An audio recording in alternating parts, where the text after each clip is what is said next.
Goma Goma! Guys, nandito tayo ngayon sa One Piece, no? Grabe, no, guys. Sino bang hindi nakakakilala kay Straw Hat Luffy, no? Alam naman natin na talaga namang sikat ito, lalo-lalo na ng mga panahon ng mga 20s, so 90s and 20s, no?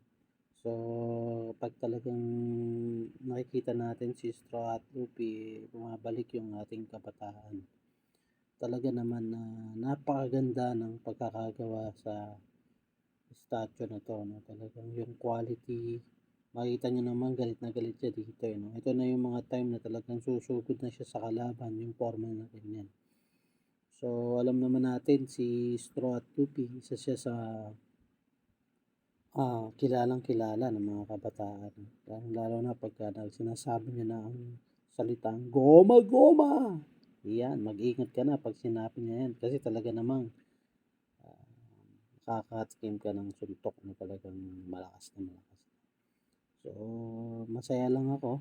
Tumalik lang yung mga panahon na pagkabata natin, dahil talagang iba yung dating ng